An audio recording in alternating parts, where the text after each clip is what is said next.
On n'a pas bien. C'est donc pour moi une occasion de rappeler alors tous ceux qui se livrent encore à la fraude et à la contrebande, de s'abstenir de ces pratiques illicites qui non seulement tuent notre économie, mais aussi et surtout retardent le développement de notre pays en général et de notre province en particulier.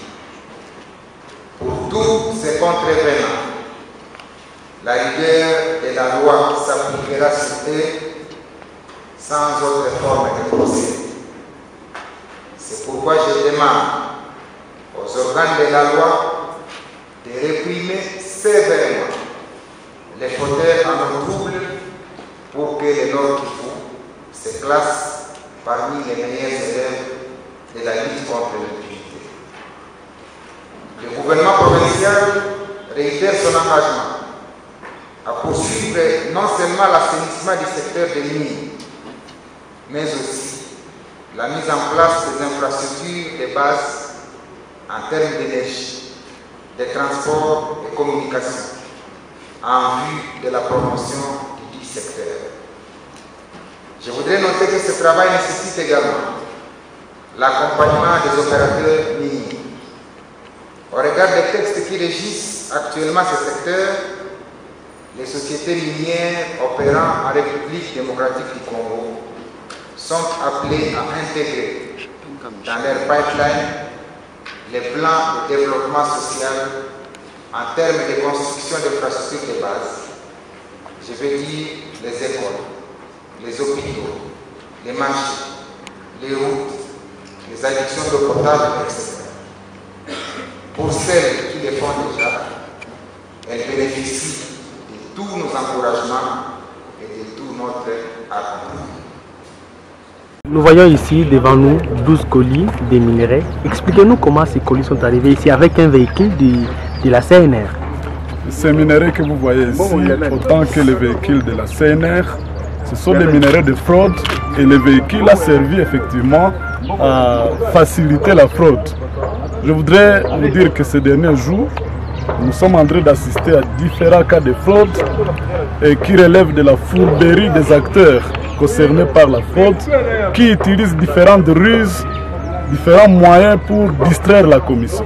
Mais je voudrais à cette occasion ici féliciter les membres de la Commission nationale de lutte contre la fraude minière qui sont en train d'abattre un travail de titan pour dénicher un peu ces différents cas de fraude. Et les cas qui nous inquiètent ce jour, c'est de voir l'implication de près ou de loin de certains membres de services qui sont censés nous aider à lutter contre la fraude minière. Tout récemment, c'était le cas des véhicules du parquet de grande distance qui a été, n'est-ce pas, utilisé pour la fraude minière. Et on déplore encore ce cas ici d'un véhicule de la CNR qui est également utilisé pour la fraude minière. Et tout ça, c'est pour la dissimulation. Vous voyez ici de bidons qui sont supposés transporter de la boisson, de la bière locale, mais dans lesquels on dissimule aussi des minerais. Donc, c'est ce cas ici que nous sommes en train de saisir et nous interpellons les responsables des services, que désormais il y a une sorte de virus qui gangrène, n'est-ce pas, nos services, où on est en train de les utiliser, chacun selon ses responsabilités, pour pouvoir faciliter la fraude minière. Et donc ici, les responsables des services sont interpellés de pouvoir se désolidariser de tous ces faussaires qui sont en train, n'est-ce pas, de prendre nos ressources, qui équiment nos ressources et qui pourraient pourtant être utiles au développement de notre pays, et les remettre plutôt dans la voie normale afin que nous puissions faciliter, n'est-ce pas, le développement à travers la fiscalité. Vous voyez aussi, il y a des minerais qui sont supposés provenir de la voie officielle. On y met les tags de certification de l'origine dans des sites miniers, mais nos agents de service qui sont supposés poser les tags à bonne et due forme, c'est-à-dire certifier l'origine, ils prennent les tags qui sont affectés à tel ou tel autre site et ils les affectent à des minerais qui proviennent des sites d'autrui. Et nous avons ici à déplorer certaines sociétés minières, des coopératives qui œuvrent tantôt au Katanga ou ailleurs, qui ont choisi de venir élire domicile ici et de travailler au Nord Kivu pour profiter de ces réseaux d'originalisation des minerais. Eh bien, l'autorité provinciale, vous vous rappellerez lors de la journée internationale des miniers, a tapé sur la table en disant que nous allons nous occuper de tous ces fraudeurs, nous allons sanctionner tous ces fraudeurs et aucun malfrat ne pourrait être à l'abri de la justice ou à l'abri des sanctions. Voudrez-vous nous dire quel type de minerais qu'on a saisi à part la tourmaline? Nous avons ici du coltan.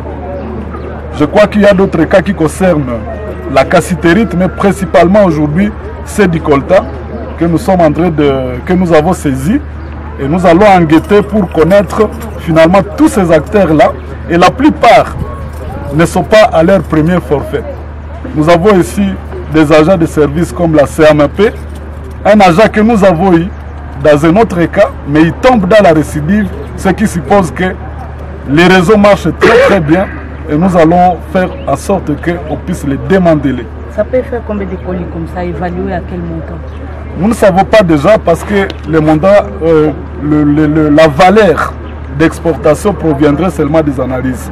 Nous allons donc procéder aux analyses pour savoir si ces matières brites titrent combien de pourcents chacun, pour savoir quelle est la valeur marchande de ces minéraux ici. Mais ce qui compte, ce n'est pas la valeur, c'est les fractions que nous sommes en train, n'est-ce pas, de déplorer, qui concernent tous les réseaux qui équiment nos ressources, notre province de ces ressources. Selon l'étiquetage, saisi à quel niveau? La plupart de ces minéraux ont été saisis à cours de route. Lorsque les malfrats avaient déjà mis soit dans les véhicules, soit dans des bidons, dans les récipients que vous venez de voir ici. Et c'est souvent sur les chemins entre les sites miniers de Massis vers Goma que nous saisissons ces minéraux. Il y en a qui sont en train de transcender les frontières ou les barrières établies pour les contrôles. C'est le cas par exemple du véhicule du barreau américain, que le barreau américain a confié au parquet de grande instance ou au transcendre les barrières pour distraire un peu nos services qui y sont commis. L'État pour l'État. C'est effectivement l'État, mais je voudrais quand même mettre nuancé épais. Les responsables des services n'engagent pas leurs services lorsqu'ils posent des actions frauduleuses. Et ils seront punis, non pas, ce n'est pas les services qui méritent d'être punis, ce sont ces responsables qui usent, n'est-ce pas, de leur responsabilité au niveau des services pour distraire, n'est-ce pas, nos services.